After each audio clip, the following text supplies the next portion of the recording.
Imagine you're 90 years old and on your deathbed. Your grandson walks in, he's 21 and asks for your advice about what he should do with his life. What should he care about and what doesn't matter in the end? What would you tell him? You might say things like, go for your dreams, you only live once. Don't worry as much. Enjoy the small things.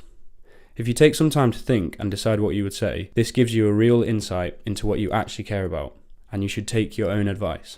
In this video, we'll go through 5 lessons to help you feel more confident. This example leads on to the first lesson from the book, we all die anyway. Most people don't like thinking about their own death, but I think it's actually a really useful thing to do. Another great book is The 7 Habits of Highly Effective People, and one of the habits is to begin with the end in mind. If you think about your own death, it really puts things into perspective. One day, all the things that you worry about will no longer exist. Nobody alive will care, so why are you letting it bother you now? Why are you letting it hold you back? If you have a hard decision to make, you can ask yourself how you'd feel on your deathbed about each of the choices. Would you regret not going for the more exciting choice? Mark Twain said, "A man who lives fully is prepared to die at any time." So use the thought of your own death to drive you forward. Don't put things off and stay at a job you hate or in a relationship that is bad for you. Lesson 3. Failure and criticisms are good. Imagine a sales firm. Their aim is to make as many sales as possible. If you said to all the staff that rather than aiming to get as many sales as possible, they should instead aim to get the most rejections. This is a concept called go for no, where you aim for no's rather than yeses. This seems like an odd thing to do, but what happens is the person who gets the most number of no's is nearly always the person who also gets the most amount of sales. This is because they're no longer limited by their fear of rejection. Thomas J. Watson, who served as chairman and CEO of IBM, said, "If you want to increase your success rate, double your failure rate." Stop trying to avoid criticisms and failures. You will always have people who want to be negative about what you're doing.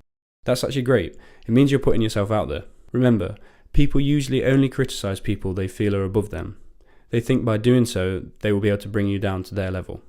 I think of people who I look up to and ask myself if they would criticize or mock me for doing what I am doing. And obviously they wouldn't.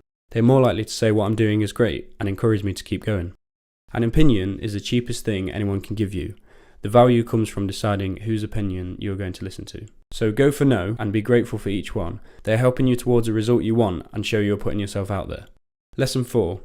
Happiness and confidence come from caring about something greater than yourself. There's a great lyric by the rapper Macklemore. I heard you die twice. Once when they bury you in the grave, and the second time is the last time that somebody mentioned your name.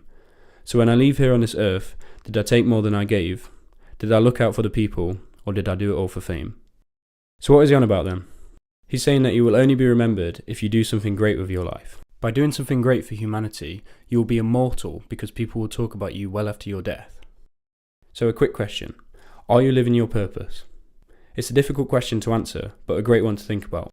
As we've said before, we all die anyway. The only people who actually get remembered are the people that did something bigger than themselves. It's pretty overwhelming to think about your life purpose, but a great place to start is to begin on a small scale helping people. Just do something for someone else. It can be something simple like baking a cake or taking them out somewhere, or even just paying them a genuine compliment. Search a website called kindness.org. They explain the power of doing just one act of kindness per day, and it's a really interesting read. On a bigger scale, you can use your life to build something huge to help others and make a change. Bill Gates said, "Most people overestimate what they can do in 1 year and underestimate what they can do in 10. So start thinking bigger and think outside yourself." One of my life aims is to completely change the education system so it will teach people more about happiness. I'm not sure exactly how I will do this yet, but that's why it's such a fun aim to have. Aim huge. If you're not sure where to begin, search around my channel or other self-improvement channels and begin working towards something you are truly proud of. If you're working towards something for other people, you almost don't have time to worry. When you do this, you will become much happier because true happiness comes from helping other people. A great side effect of this is that you will feel much more confident. When you have a true purpose you are working towards, you won't be stopped by small things anymore. A great quote from the book Man's Search for Meaning says, "Those who have a why to live for can bear with almost any how." So if your why, or reason, is to change the world, you aren't going to be stopped by someone mocking you because changing the world is simply way more important. So work towards something bigger than yourself, and you will be much happier and feel more confident. Lesson 5. You choose who is in your life. When I was in school, I really did care about fitting in and trying to impress pretty much everyone. I always looked outside of myself for approval and confirmation that I was good enough. It's funny to me that almost all the people who I was so bothered about impressing are actually no longer part of my life. I don't ever see them or talk to them. It's easy to forget how much control you actually have over your life. You have full control over the people who play a role in your life. So be who you want to be, and the people who truly like you will stick around, and anyone else you can just choose not to see them. There's nothing wrong with people not liking you. Stop getting caught up on what everyone else thinks about you. The more important thing to think about is what the people you actually like think about you, and what you think about yourself. From your perspective, what is the difference between someone you no longer see anymore and someone who is dead? Each has no input on your life, and you have zero interactions. An odd question, but bear with me. Each has no input on your life, and you have zero interactions.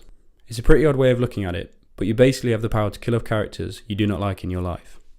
Be confident and be yourself, because the only people that will be in your life long term are the people who like you anyway. I strongly believe that listening to audiobooks is the easiest way to become rich. They hold incredible value, and there is one for every topic you could ever think of. The first 5 I would start with are Rich Dad Poor Dad, The Chimp Paradox, How to Win Friends and Influence People, 7 Habits of Highly Effective People, and Man's Search for Meaning. I'll put a link for all those below, but if you're not interested in audiobooks, I'll also put the link for the usual book version as well.